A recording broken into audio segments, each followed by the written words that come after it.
हे विघ्नहर्ता, हे प्रथम पूज्य गणेश, आप ही की कृपा से आज मैं अपना कार्य संपन्न करने में सक्षम हुआ, जिससे मैं सभी देवताओं के अस्त्र अपने भीतर समाहित कर उन्हें सुरक्षित कर सका। हे कृपा निधान, मेरी और एक विनती है आपसे, अपने महागणाधिपति स्वरूप में दर्शन देने का सौभाग्य प्रदान कर मुझे कृतार्थ कीजिए प्रभु।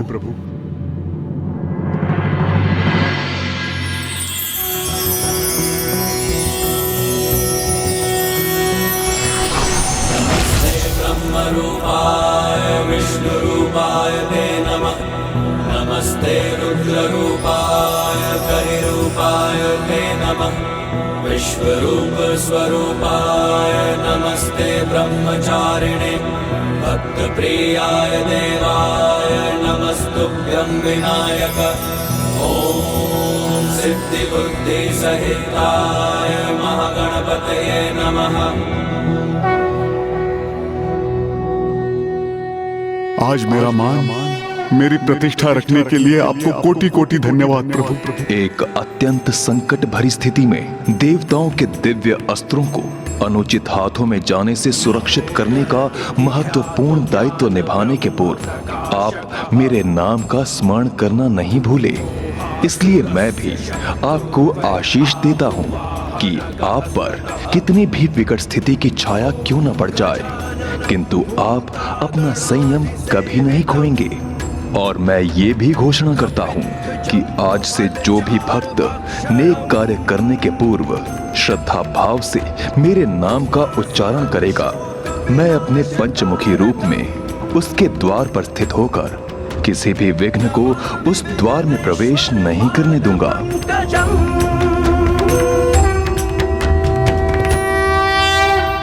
हाँ लंकेश, पार प्रसन्नता है कि मेरे पंचमुखी स्वरूप को ऐसे महान ऋषि का सहायक बनने का सौभाग्य प्राप्त हुआ। इसमें सौभाग्य तो जगत का ही था। इस घटना के उपरांत जगत वासियों को विपदाओं से सुरक्षित रहने का एक अद्भुत उपाय प्राप्त हो गया था, क्योंकि तब से ही कठिन समय आने पर आपके पंचमुखी रूप को अपने द्वार पर स्थापित कर समस्त विघ्नों से सुरक्षित कर लेते हैं। कठिन समय में यदि कोई अपनी शांति और संयम बनाए रखे तो उसके विघ्न तो स्वतः ही दूर हो जाते हैं। किंतु इंद्रदेव ऐसा कहां कर सके, इसलिए अब उनके विघ्न भी बढ़ने वाले थे। ऋषि दधीची ने उन्हें गुरु बृहस्पति के समक्ष भेजकर उनसे क्षमा याचना कर क्रोध शांत करने भेजा था, किंतु शनि दृष्टि के प्रकोप के कारण देवराज इंद्र ने उन्हें एक भूल कर दी।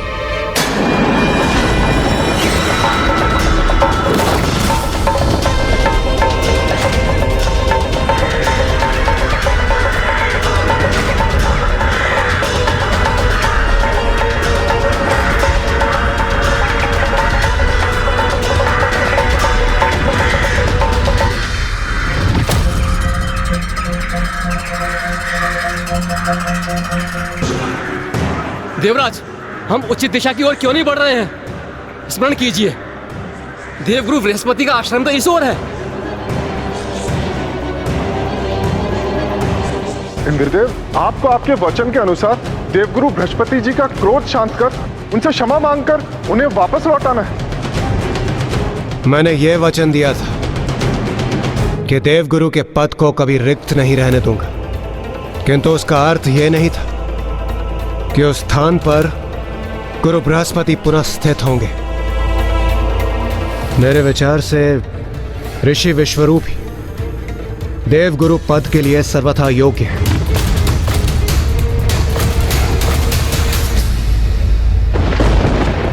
ऋषि विश्वरूप? ऋषि त्वष्टा के पुत्र ऋषि विश्वरूप किसी समय में गुरु असुर के पद पर प्रतिष्ठित थे, किंतु अब असुरों ने उन्हें अपने गुरु असुरों के सम्मान से मुक्त कर दिया था।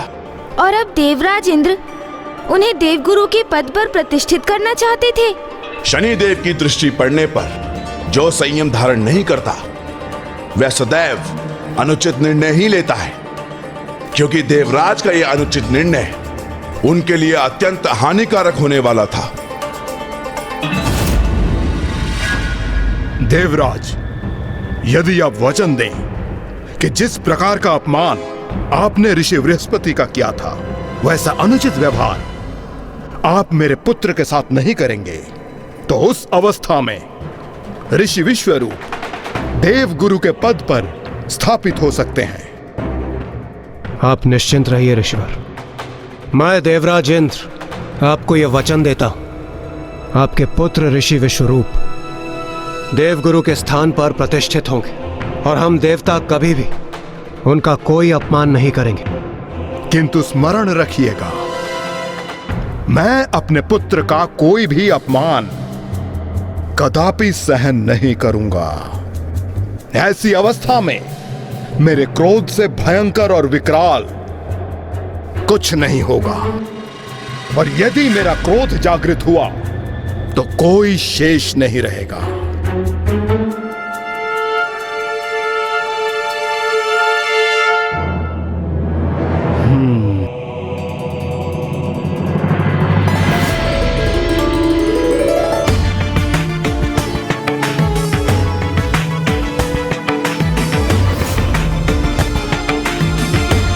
प्रणाम गुरुवर।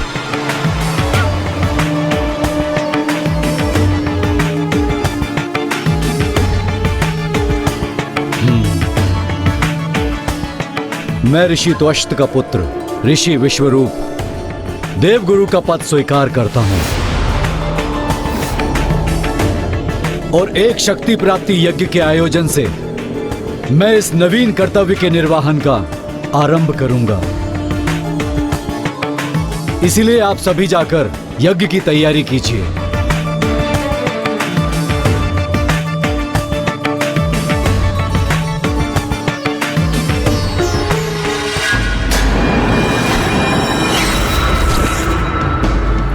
मैं गुरु इनका बनूंगा और लाभ असुरों का होगा।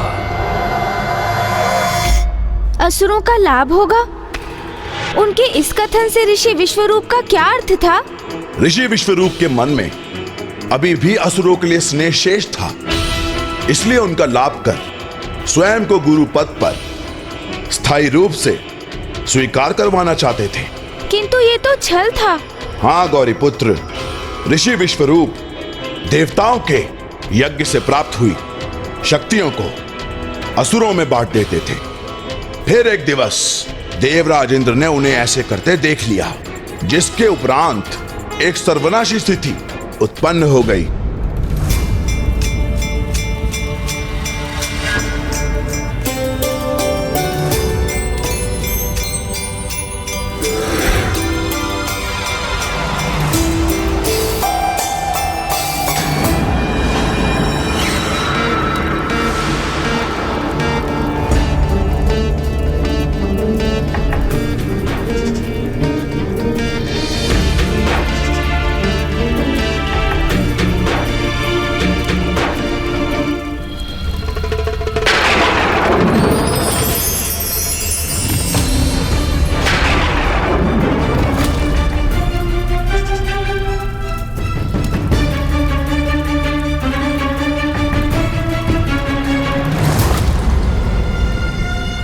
ये गुरुदेव इस यज्ञ कलश को लेकर कहाँ जा रहे हैं? मुझे स्वयं जाकर देखना चाहिए।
ये आज के यज्ञ का फल है।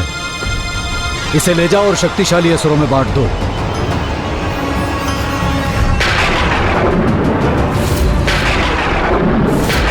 इसी प्रकार प्रतिदिन यज्ञ देवता करेंगे और फल असुरों को प्राप्त होगा।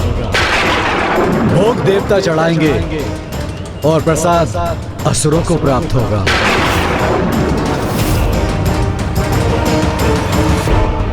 जाओ।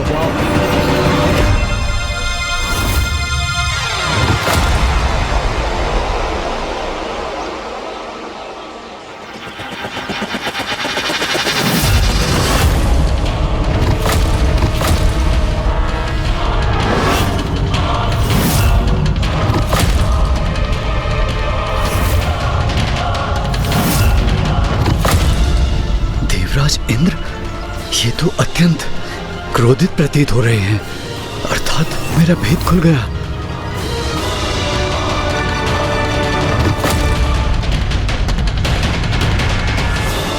देवराज, आपने छल किया है ऋषिवर। देवराज इंद्र के साथ छल किया है आपने। इसका उचित दंड आपको अवश्य प्राप्त होगा।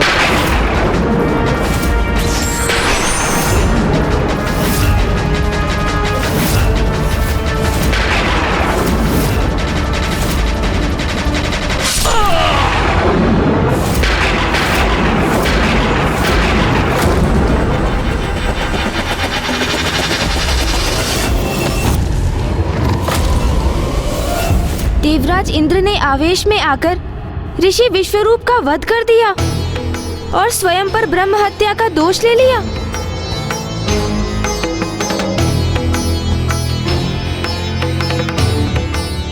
और वहीं दूसरी ओर ऋषि तुष्ठा ने आक्रोश में आकर अपना नियंत्रण ही खो दिया था।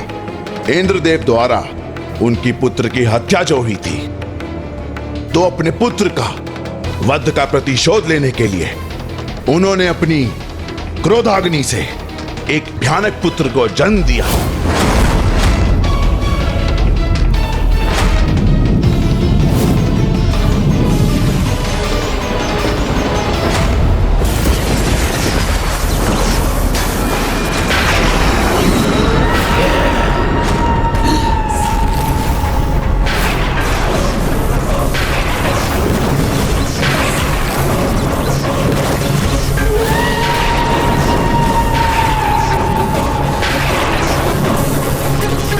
हे महाशक्तिशाली वृत्तासुर, मेरे पुत्र, जाओ जाकर देवराज इंद्र का विनाश करो, और जब तक वो तुम्हारे समक्ष उपस्थित ना हो, इस संसार में अपनी विनाश लीला का आतंक स्थापित कर दो। जो आज्ञा पिताश्री।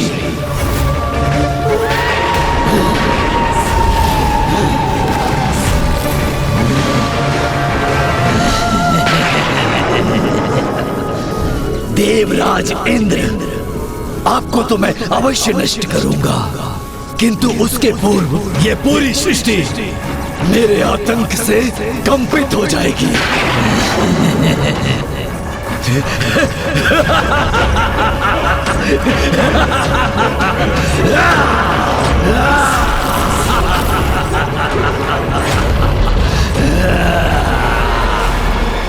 वृत्तासुर का जन्म तो देवराज इंद्र के अंत के लिए हुआ था, किंतु वो ऋषि दधीची के अंत का कारण बने। ऋषि दधीची का अंत? हाँ शिवनंदन, वृत्तासुर के कारण ऋषि दधीची को अपने जीवन का त्याग करना पड़ा, वो भी अपने पुत्र पिप्लाद के जन्म के पूर्व।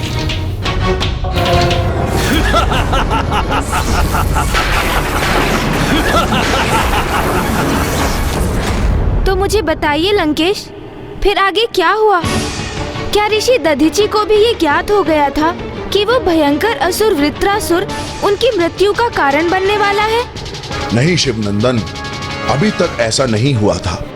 शनिदेव उन्हें बार बार संकेत देकर अपनी दृष्टि के प्रति संकेत अवश्य देते हैं, जिनमें से कुछ इंद्रदेव के समान भयभीत होकर भूल पे भूल करते जाते हैं, और कुछ ऋषि दधीची के समान संकेतों को स्वीकार कर स्वयं को और दृढ़ कर लेते हैं।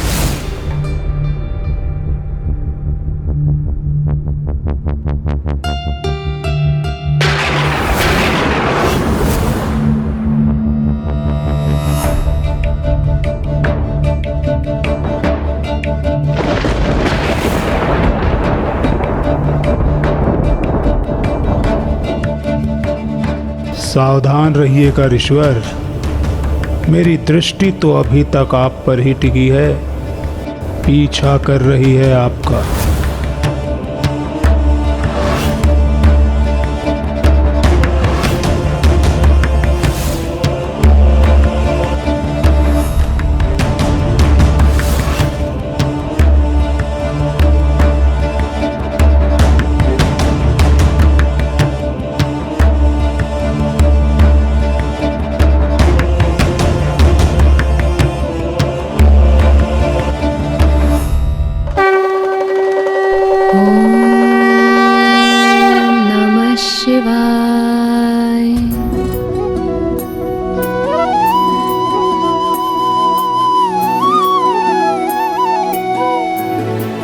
स्वामी, सभी व्यवस्था आप स्वयं ही करेंगे क्या? आश्रम को सज्जित करने का कार्य तो आप अपने शिष्यों से भी करवा सकते हैं। देवी, 2-1 दिवसों में स्वयं प्रभु महादेव हमारी संतान बनकर शिशु रूप में हमारे गृह में पधारने वाले हैं। इसलिए उनके सम्मान में अपने गृह को सज्जित करने का सौभाग्य तो मैं स्वयं प्राप्त करूंगा।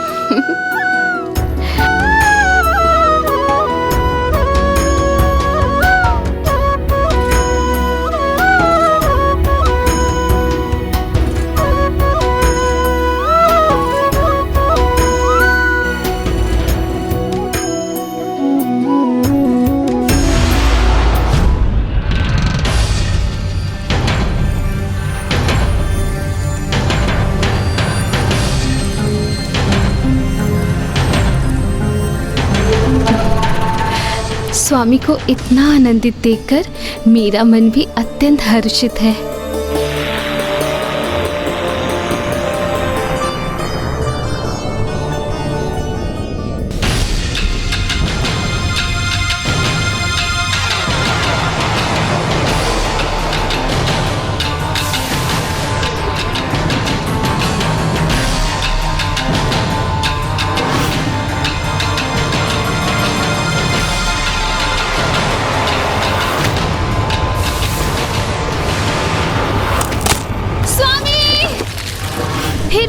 फिर क्या हुआ लंकेश? फिर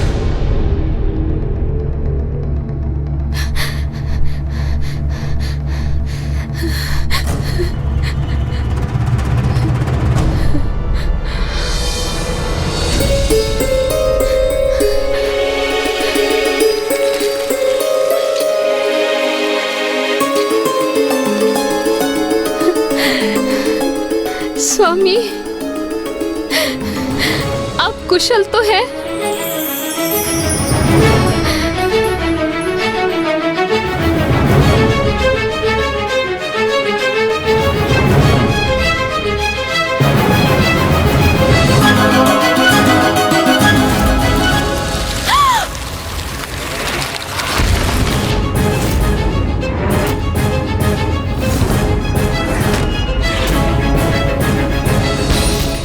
स्वामी, ये सब क्या है? कैसे अशुभ संकेत है ये, जो बार बार उत्पन्न होके ये संदेश दे रहे हैं कि हमारे परिवार पे कोई बहुत बड़ा संकट छाने वाला है। स्वामी, मेरे मन में अनेकों आशंकाएं उत्पन्न हो रही है।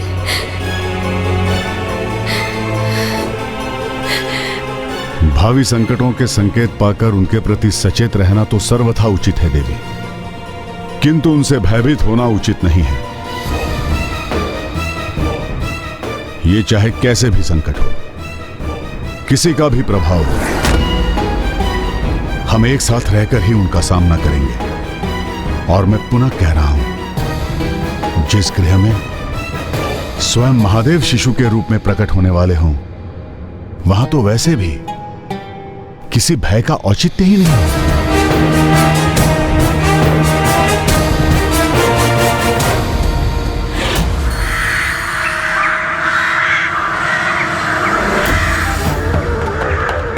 मैं किसी भी अवस्था में अपना संतुलन खो बैठूं, यह असंभव है। अपनी कथनी को करनी में बदलना अत्यंत कठिन होता है ऋषिवर। बुरी परिस्थिति का सामना होने पर श्रेष्ठ पुरुष भी विचलित होकर सुपथ से भटक जाते हैं। मेरे समक्ष कैसा भी संकट क्यों ना आ जाए, मैं तो अपने मूल स्वभाव पर स्थिर रहकर धर्मोचित कर्म ही करूंगा। ऋषिवर, अभी तक आपने अपना धैर्य और संतुलन नहीं खोया, किंतु भविष्य में तो मैं आपकी और भी कठिन परीक्षा लेने आ रहा हूं। कर्म फलदाता शनिदेव।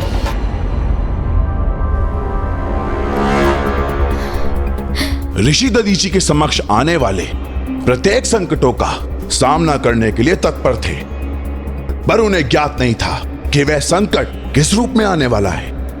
और उधर देवराज इंद्र भी वृत्रासुर के लिए तैयार नहीं थे, जो स्वर्गलोक पे महासंकट बन के छाया हुआ था। वृत्रासुर ने देवराज इंद्र को अपने समक्ष आने की चुनौती दी थी।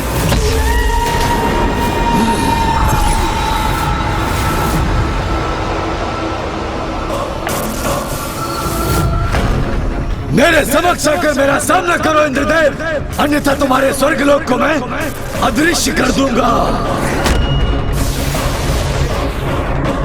किंतु देवराज इंद्र में इतना साहस कहां था, वो तो स्वर्गलोक छोड़कर ही भाग गए थे। नहीं, अपनी इस शस्त्रहीन अवस्था में मेरा अथवा अन्य देवताओं का इसके समक्ष जाना उचित नहीं होगा। बस इंद्रदेव, अब मैं तुम्हारे स्वर्गलोक से बाहर आने की प्रतीक्षा नहीं करूंगा। यदि तुम स्वर्गलोक से बाहर नहीं आए तो मैं तुम्हारे स्वर्गलोक को ही मिटा दूंगा। अपनी चुनौती का उचित उत्तर ना पाकर वृत्रासुर ने स्वर्गलोक को ही निकल लिया।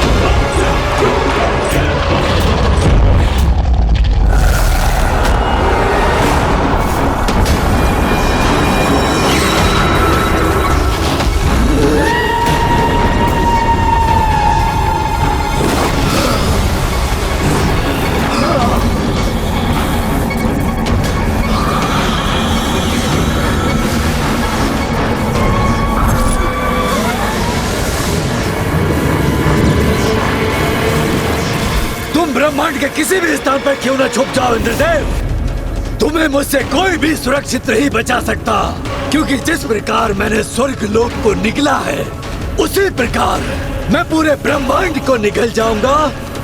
कुछ भी शेष नहीं बचेगा।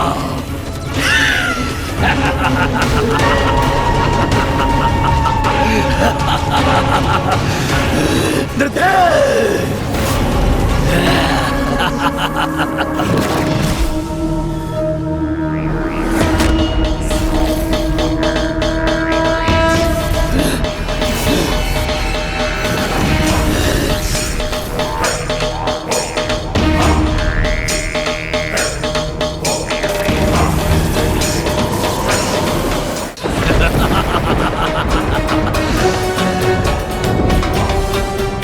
आप मेरी दृष्टि से छिप नहीं सकते। मेरी दृष्टि सभी के लिए समान है, इसके प्रभाव से कोई नहीं बच सकता।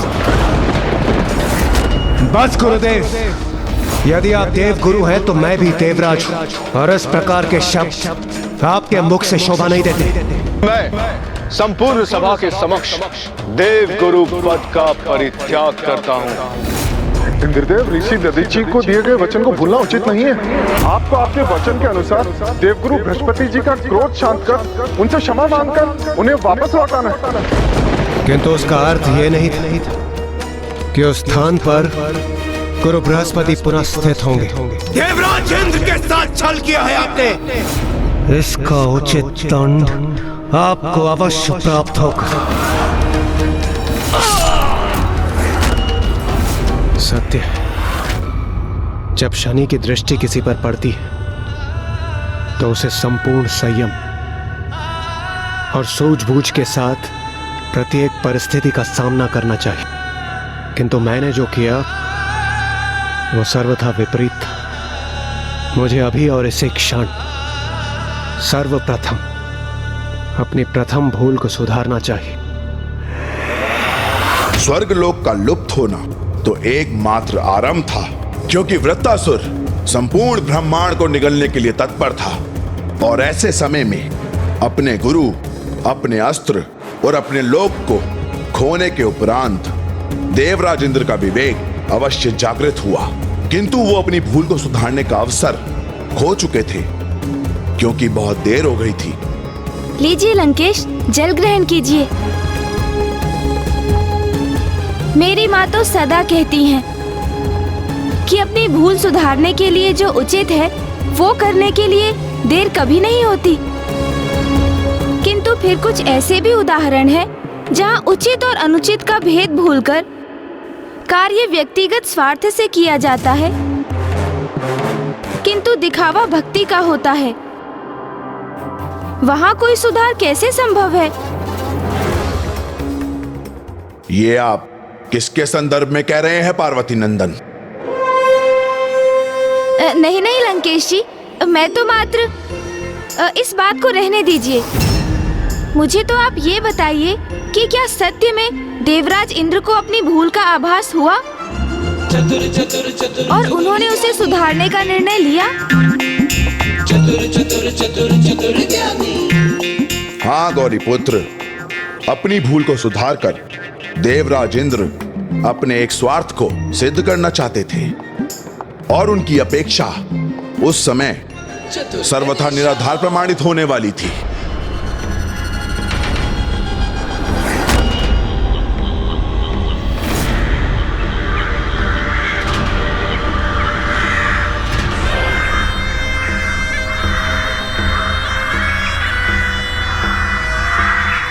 शनिदेव की दृष्टि तो अब भी मेरा पीछा कर रही है। मुझे उनसे विनती करनी चाहिए कि वो मुझे अपनी दृष्टि के प्रकोप से मुक्त कर दे।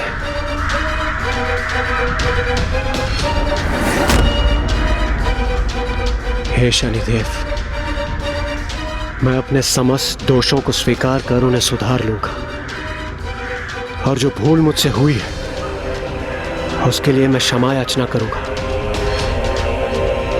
और मैं आशा करता हूं मेरे ऐसा करने से मुझ पर पड़ी आपकी दृष्टि का प्रकोप क्षीण पड़ जाएगा।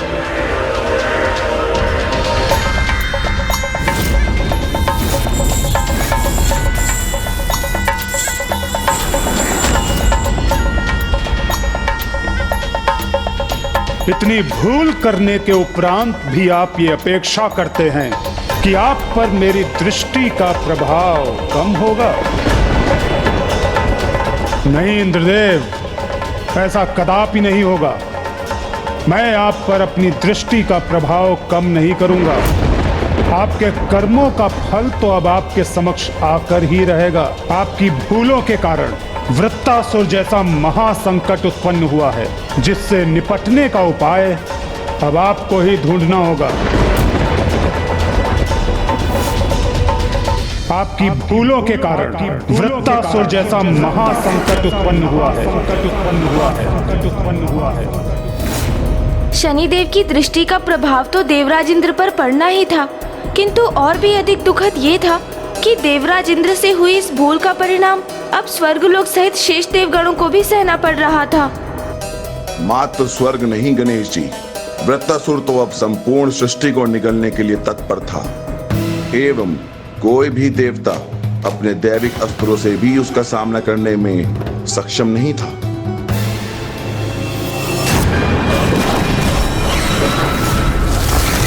वृत्तासुर एक ऐसा संकट बनकर सामने आया जिससे संपूर्ण सृष्टि पर ही संकट आ खड़ा हुआ। पूर्व में उसने मात्र स्वर्ग को ही अपने धूम्र में निगला था, अब वो संपूर्ण सृष्टि को अपने धूम्र में निगल रहा था और यही बनने जा रहा था स्वयं ऋषि दधीची के लिए भी। एक महासंकट।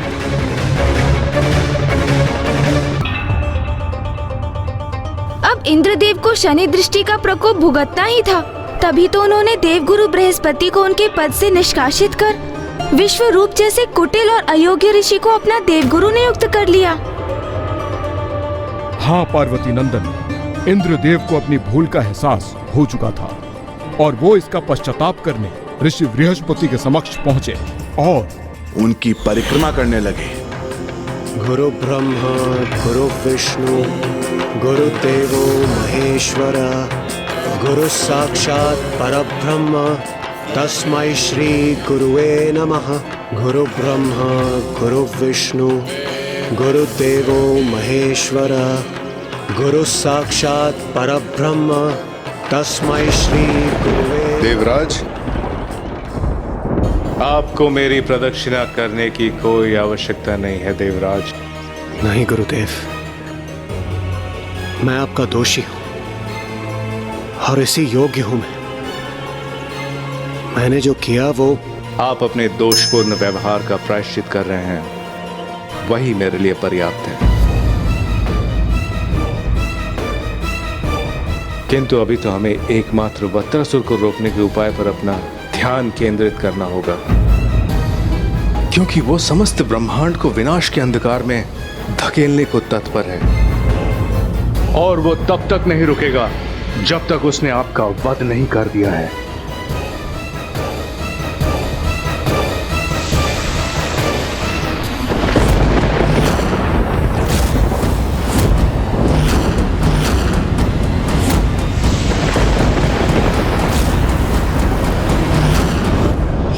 देवता तो निशस्त्र थे, वो तो युद्ध भी नहीं कर सकते थे, तो ऐसे में देवगुरु ने उन्हें वृत्तासुर से निपटने का क्या समाधान सुझाया होगा? देवगुरु बृहस्पति ही नहीं, इस समस्या का समाधान सुझाने में स्वयं ब्रह्मदेव भी असमर्थ थे। इसलिए ब्रह्मलोक से सभी देवता विष्णुदेव के पास पहुंचे, किंतु वहां नारायण ने एक ऐसा भयानक समाधान सुझाया कि वहां सभी देवता स्तब्ध रह गए। वृत्तासुर ऋषि त्वष्टा के क्रोध से उत्पन्न हुआ है। वो ऋषि त्वष्टा जिनके पुत्र विश्वरूप की हत्या आपके हाथों हुई है देवराज।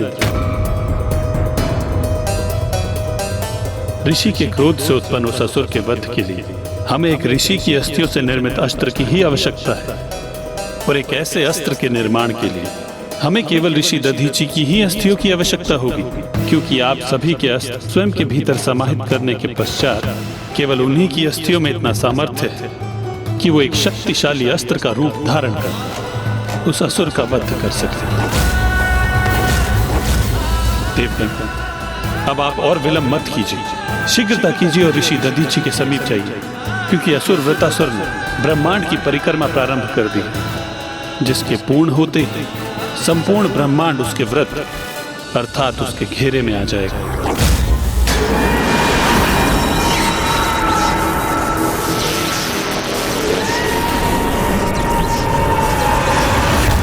उसके द्वारा ये चक्र पूर्ण करते ही संपूर्ण ब्रह्मांड उससे उत्पन्न ध्रुम के मेघों के भीतर आ जाएगा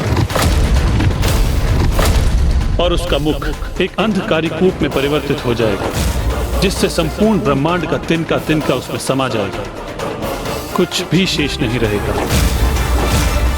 इसलिए ब्रह्मांड की सुरक्षा हेतु आप सभी ऋषि दधीची के समीप जाइए और उनसे उनकी अस्थि दान की याचना कीजिए। ऋषि दधीची की अस्थियों का दान? ऋषि दधीची की अस्थियों का दान, मात्र उससे बने अस्त्र से ही वृत्तासुर का अंत संभव हो सकता था। संपूर्ण ब्रह्मांड संकट में था, ऐसी अवस्था में इंद्रदेव का तनिक भी विलंब करना उचित नहीं था, किंतु क्या वो ऋषि दधीची के सम्मुख जाकर उनसे उनकी अस्थियों का दान मांगने का साहस जुटा सके? लंकेश, धीरज रखिए गौरी पुत्र, मैं आपको संपूर्ण कथा विस्तार से ही तो सुना रहा हूं।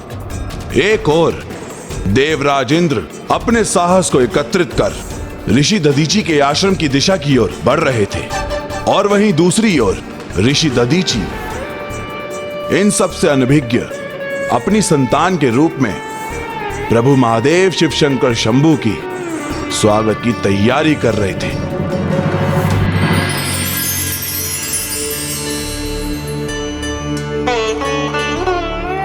महादेव के आगमन के लिए मैंने अपनी पूरी कुटिया तैयार कर ली है। स्वामी, आपने ये सब अकेले ही कर लिया? भगवान के आगमन की तैयारी है। मैं तो इसी विचार से व्याकुल हूँ कि उनके जन्म लेते ही मैं अपने पुत्र को अपने अंग से लगाऊंगा या उन्हें प्रभु मानकर उनके चरण स्पर्श करूंगा। स्वामी, थोड़ा धीरज तो रखिए, क्योंकि बस 1-2 दिवस में ही आपके पुत्र का आगमन होने ही वाला है। तो अभी मैं अपने पुत्र की माता के लिए फल लाने का अपना दायित्व पूरा करता हूँ। आइए, अब आप विश्राम कीजिए।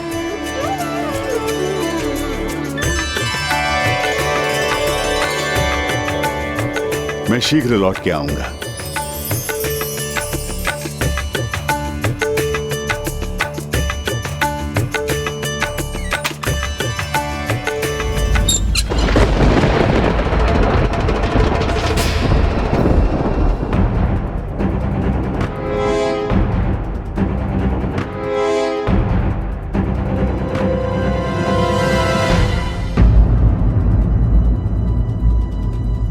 प्रणाम ऋषिवर। प्रणाम ऋषिवर। कल्याण हो।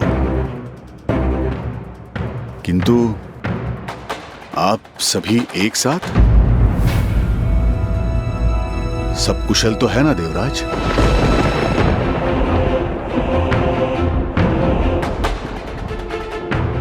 क्या बात है देवराज, आप सभी शांत क्यों हो गए? मैं किस प्रकार आपकी सहायता कर सकता हूं, बताइए देवराज।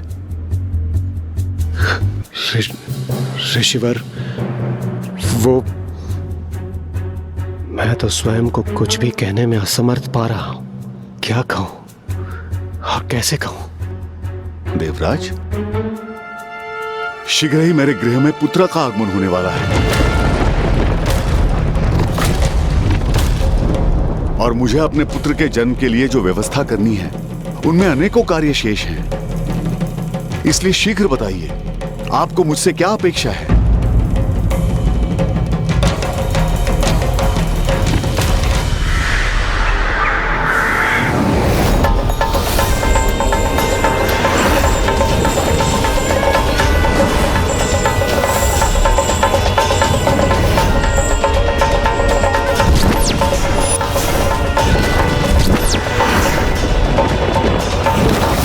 ऋषिवर, अब होगी आपकी वास्तविक परीक्षा।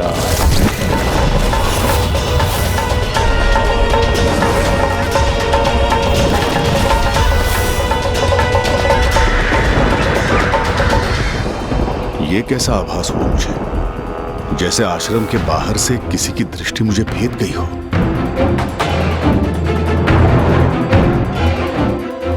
ये क्या, देवराज इंद्र के नेत्रों में अचानक ऐसा आतंक का भाव क्यों उत्पन्न हो गया?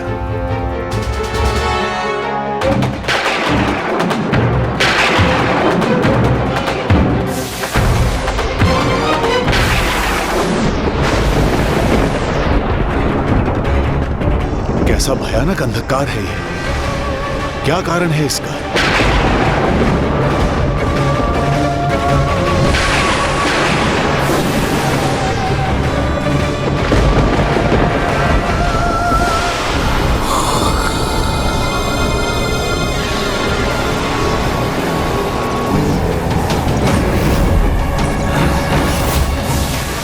अब मैं शीघ्र ही पूरे ब्रह्मांड को अपने वृत्त से घेर लूंगा।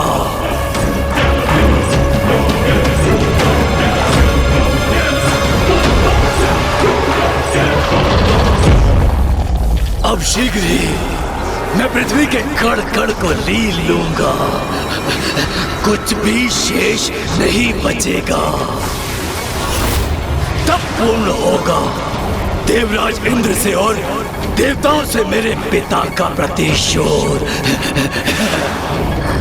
जब सृष्टि ही नहीं बचेगी तो देवता तो नष्ट ही हो जाएंगे।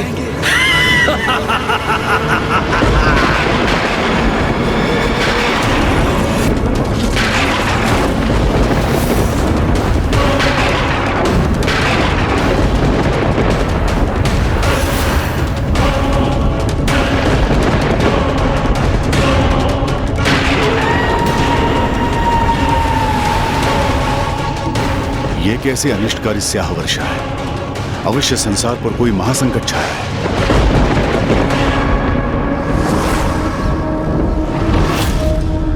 आप शांत क्यों हैं देवराज? मेरे प्रश्न का उत्तर क्यों नहीं देते? ये जो भी संकट है, इसके निवारण के लिए मैं आपकी किस प्रकार से सहायता कर सकता हूं?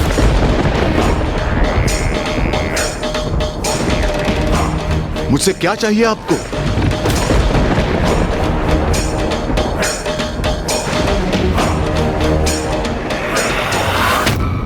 आपकी अस्थियों का दान, अस्थियों का दान, अस्थियों का दान।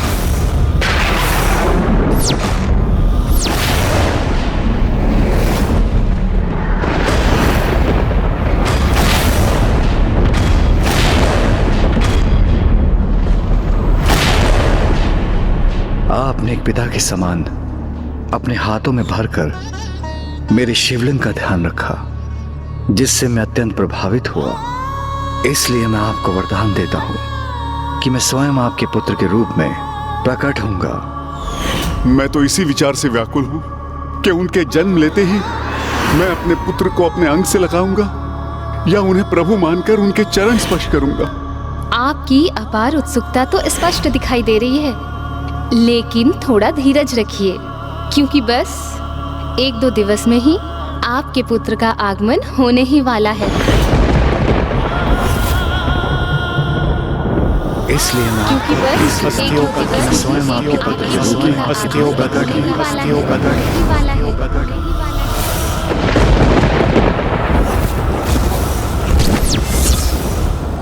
मुझे स्वयं पर पूरा विश्वास है, किसी भी स्थिति में मेरा आचरण सदैव शुद्ध ही रहेगा।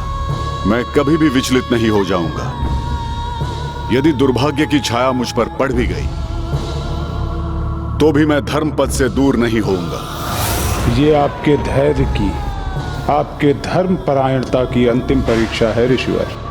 अब देखना ये है कि ऐसे समय में, जबकि आप मेरे आराध्य भगवान महादेव के अवतार के पिता बनने वाले हैं, आप अपने जीवन का बलिदान करके धर्म के प्रति अपनी निष्ठा का परिचय दे पाते हैं अथवा नहीं।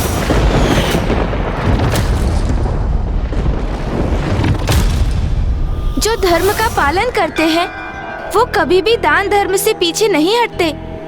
और यहाँ तो देवता एक ऐसे महान ऋषि से दान मांग रहे थे जिन्होंने स्वयं पर विध्वंसक जैसे भयंकर असुर के आक्रमण की चिंता किए बिना एक बार पूर्व में भी देवताओं की रक्षा की थी।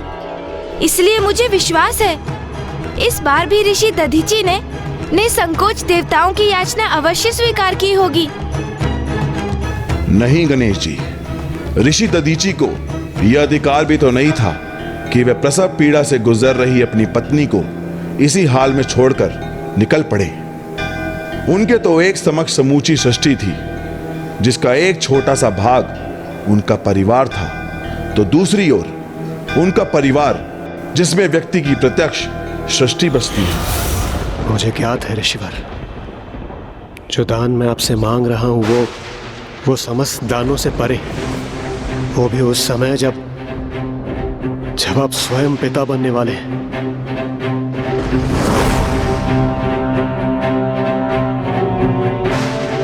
किंतु मेरे समक्ष अब और कोई मार्ग शेष नहीं। मैं विवश हूं ऋषिवर। स्वयं प्रभु श्री हरि नारायण सृष्टि के पालनहार, उनके भी अनुसार उस भयंकर असुर वृत्रासुर से सृष्टि की रक्षा हेतु आप ही एकमात्र उपाय। यदि आपने मेरी सहायता नहीं की और अपनी अस्थियों का दान नहीं दी, तो मेरे कारण इस समस्त सृष्टि का विनाश हो जाएगा। समस्त सृष्टि का विनाश हो जाएगा। समस्त सृष्टि का विनाश हो जाएगा। इंद्रदेव की याचना ने ऋषिवर के समक्ष एक गंभीर संकट खड़ा कर दिया था, जिसके बाद उन्होंने ना हाँ कहा और ना ही ना, और वहां इंद्रदेव की याचना का कोई उत्तर दिए बिना अपनी कुटिया में चले गए। इंद्रदेव की याचना ने ऋषिवर के समक्ष एक गंभीर संकट खड़ा कर दिया था। अंततः आप भी विचलित हो गए ऋषिवर, किंतु दान तो ऋषि का धर्म होता है। ऋषि के द्वारा दान मांगे जाने पर उन्हें दान दिया जाना चाहिए। तो विशेष परिस्थितियों में यदि किसी ऋषि से कोई दान मांगे तो ऋषि को भी अपना धर्म अवश्य निभाना चाहिए। किंतु ऋषिवर, यहाँ तो आपने देवराज इंद्र को अपनी अस्वीकृति व्यक्त कर दी, अर्थात आप भी धर्म के पथ से विमुख हो गए।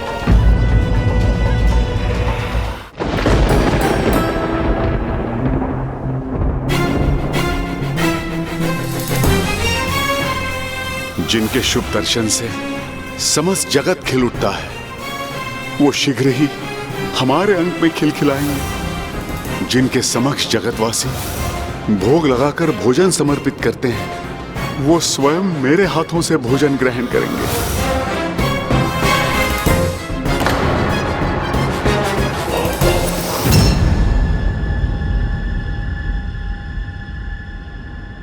स्वामी, आप आ गए।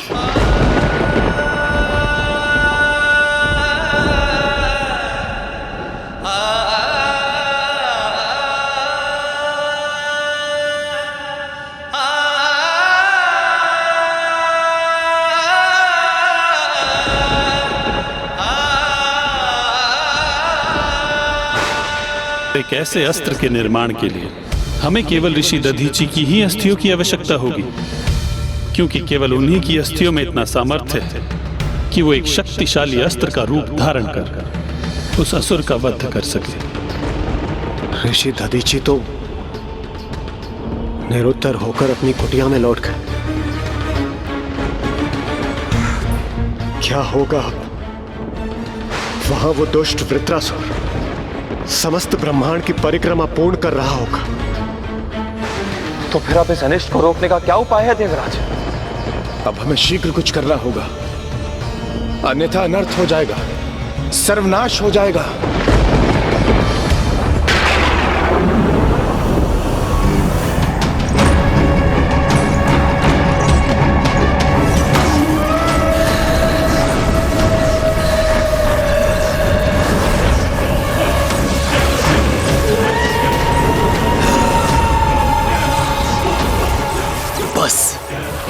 अब इस वृत्त के पूर्ण होने की ही देर है, फिर कोई सृष्टि की रक्षा नहीं कर सकेगा। समस्त संसार को निगल जाऊंगा मैं।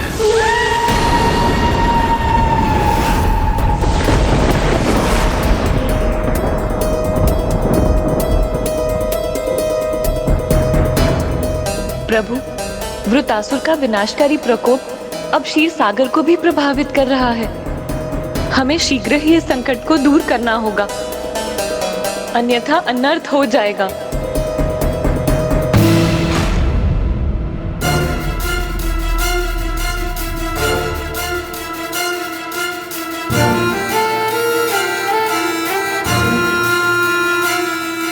ये कैसा अशुभ संकेत है? ये आपकी कैसी लीला है स्वामी?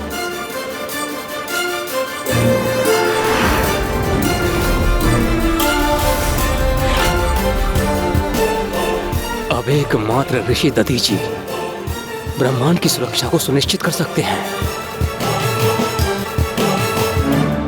क्या हुआ स्वामी?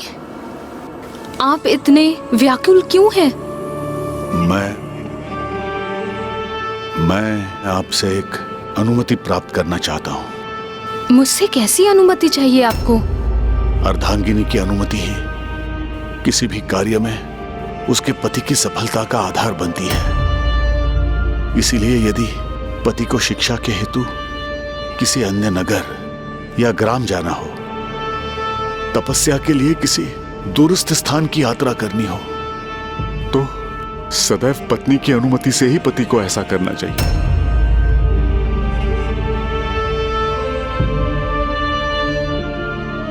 और अब जब मुझे इस संसार का ही त्याग करके परलोक जाना है, तो आपके अनुमति के बिना कैसे जा सकता हूं मैं? किसी ने मुझसे दान मांगा है देवी।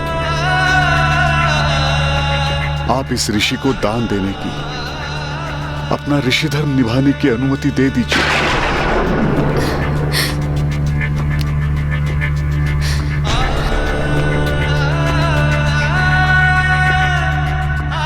आप अपने प्राण दान करने के लिए तत्पर हैं और मुझसे, अपनी अर्धांगिनी से, अपनी भावी संतान की माता से ये अपेक्षा कर रहे हैं मैं आपको अपने प्राण त्याग करने के लिए अनुमति दे दूं?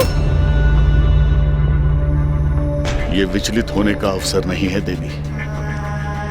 मुझे अपना धर्म निभाना ही होगा। किंतु ये कैसा धर्म है जो आपको मुझसे सदा के लिए दूर कर देगा? आप और मैं, अर्थात हम क्या हैं देवी? ये कैसा प्रश्न है स्वामी?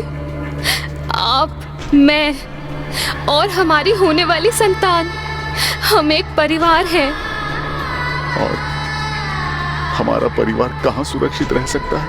परिवार की सुरक्षा का आधार तो एक सुरक्षित समाज ही तो होता है ना स्वामी? और समाज कहाँ सुरक्षित रहता है? एक सुरक्षित संसार में स्वामी, और कहाँ? किंतु आप मुझसे ऐसे प्रश्न क्यों कर रहे हैं? इसीलिए देवी, क्योंकि हमारा संसार, हमारी सृष्टि, हमारा ब्रह्मांड संकट में, अर्थात हमारा परिवार संकट में है देवी। और इस महासंकट से हमारे संसार को मेरी अस्थियां ही मुक्त कर सकती हैं।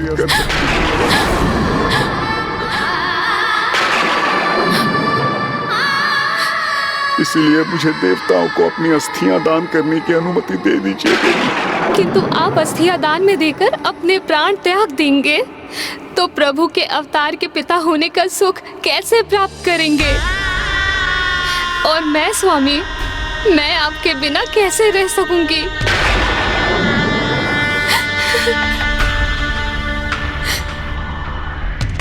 मेरे जाने के उपरांत भी ये संसार मुझे महादेव के अवतार के पिता के नाम से स्मरण करेगा। किंतु यदि ये संसार ही शेष नहीं रहेगा तो कुछ नहीं रहेगा।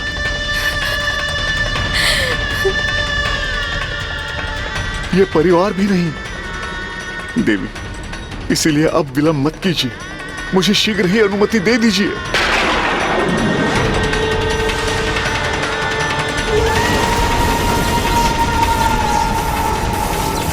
संसार महासंकट में है देवी, और सर्वनाश के लिए अभी अधिक समय शेष नहीं है। मुझे जो भी करना है शीघ्र करना होगा।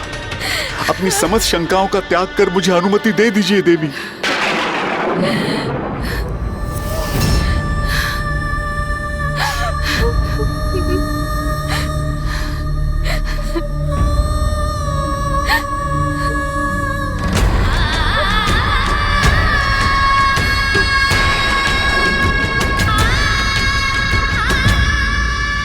इस अनुमति के लिए आपका कोटि कोटि धन्यवाद। किंतु मुझसे भी अधिक त्याग तो आपका है। आज जगत की रक्षा में आप उतनी ही भागीदार होंगी जितना मैं हूं।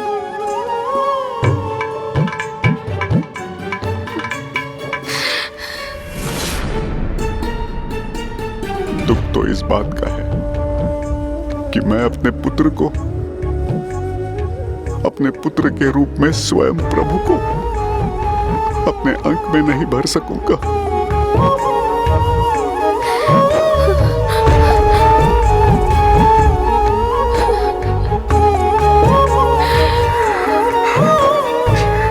अपनी संतान का स्पर्श करने में असमर्थ रहूंगा। मुझे तो उसे एक दृष्टि देखने का सौभाग्य भी प्राप्त न हो सकेगा।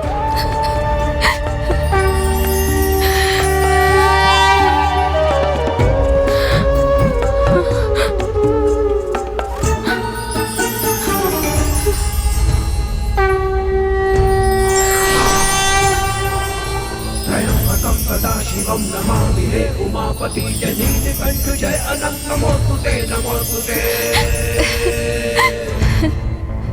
ओ भोलेनाथ भक्त के हो कष्ट से निवारते, ये सृष्टि सारी संकटों से शिवी है उबारते। हे प्रभु, मुझे दर्शन प्रदान करके आपने मुझे कृतार्थ कर दिया। अब मैं पूर्ण आनंद की अवस्था में अपने प्राण त्यागने के लिए प्रस्तुत हो सकता हूँ।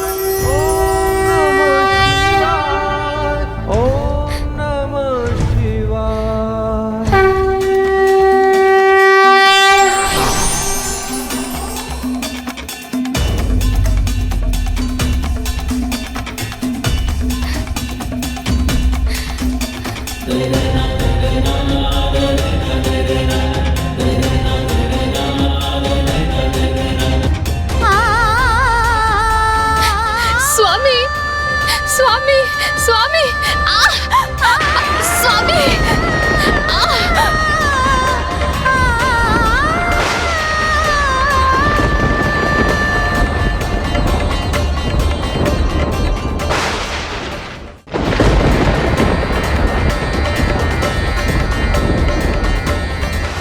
आश्चर्य, ऋषि दधीचि तो पुनः अपनी कुटिया से बाहर निकल आए, किंतु अब क्या करेंगे वो? स्वामी, स्वामी,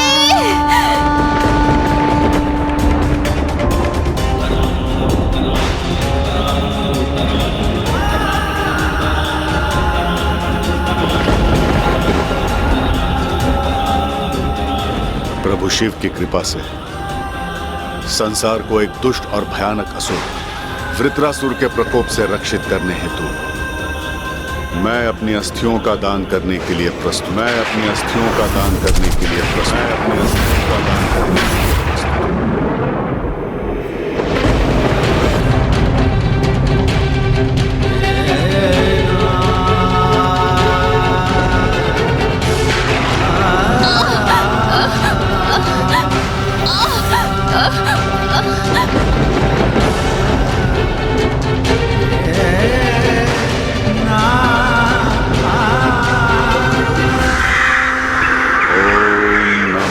शिवाय।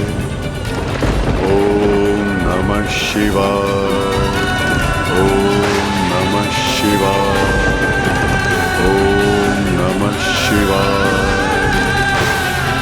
ओम नमः शिवाय।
ऋषि दधीचि ने इस महात्याग का निर्णय लेकर तो मुझे भी अचंभित कर दिया। ओम नमः शिवाय।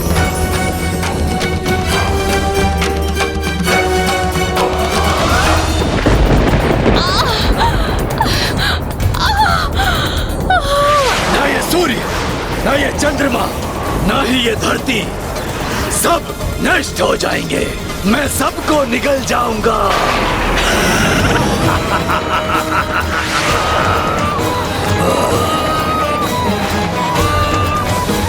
ओम नमः शिवाय।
भोलेनाथ भक्तों के हो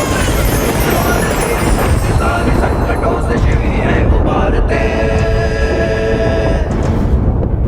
कठोर दंड से शनि के विष्णुग्रस्त जब तेज पुत्र पर प्रभु ने मृत्यु के जन्म वृक्ष के तले